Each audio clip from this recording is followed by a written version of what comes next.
English ಭಾಷೆ ಸಬಲೀಕರಣ ನಾಚಿಕೆಗೇಡಿನ ಭಾಷೆಯಲ್ಲ, ಪ್ರತಿ ಮಗುವಿಗೂ ಕಲಿಸಬೇಕು ಎಂದು ಕಾಂಗ್ರೆಸ್ ನಾಯಕ ರಾಹುಲ್ ಗಾಂಧಿ ಹೇಳಿದ್ದಾರೆ. ಬಿಜೆಪಿ ಆರ್ಎಸ್ಎಸ್ ಬಡ ಮಕ್ಕಳು ಈ ಭಾಷೆಯನ್ನು ಕಲಿಯುವುದನ್ನು ಇಷ್ಟಪಡಲ್ಲ, ಏಕೆಂದರೆ ಅವರು ಪ್ರಶ್ನೆಗಳನ್ನು ಕೇಳಿ ಸಮಾನತೆಯನ್ನು ಪಡೆಯುವುದನ್ನು ಬಯಸುವುದಿಲ್ಲ ಎಂದು ಆರೋಪಿಸಿದ್ದಾರೆ.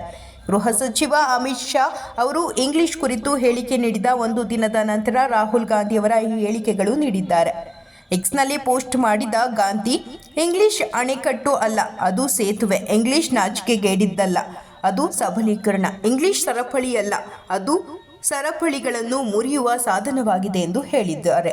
ಇಂದಿನ ಜಗತ್ತಿನಲ್ಲಿ ಮಾತೃಭಾಷೆಯಷ್ಟೇ ಇಂಗ್ಲಿಷ್ ಸಹ ಮುಖ್ಯವಾಗಿದೆ, ಏಕೆಂದರೆ ಅದು ಉದ್ಯೋಗವನ್ನು ಒದಗಿಸುತ್ತದೆ, ಒಬ್ಬರ ಆತ್ಮವಿಶ್ವಾಸವನ್ನು ಹೆಚ್ಚಿಸುತ್ತದೆ. ಭಾರತದ ಪ್ರತಿಯೊಂದು ಭಾಷೆಗೂ ಆತ್ಮ, ಸಂಸ್ಕೃತಿ, ಜ್ಞಾನವಿದೆ. ನಾವು ಅವುಗಳನ್ನು ಪಾಲಿಸಬೇಕು. ಅದೇ ಸಮಯದಲ್ಲಿ ಪ್ರತಿ ಮಗುವಿಗೆ ಇಂಗ್ಲಿಷ್ ಕಲಿಸಬೇಕು. ಇದು ಪ್ರಪಂಚದೊಂದಿಗೆ ಸ್ಪರ್ಧಿಸುವ ಪ್ರತಿ ಮಗುವಿಗೂ ಸಮಾನ ಅವಕಾಶವನ್ನು ನೀಡುವ ಭಾರತಕ್ಕೆ ದಾರಿ ಎಂದು ಮಾಜಿ ಕಾಂಗ್ರೆಸ್ ಅಧ್ಯಕ್ಷರು ಹೇಳಿದರು.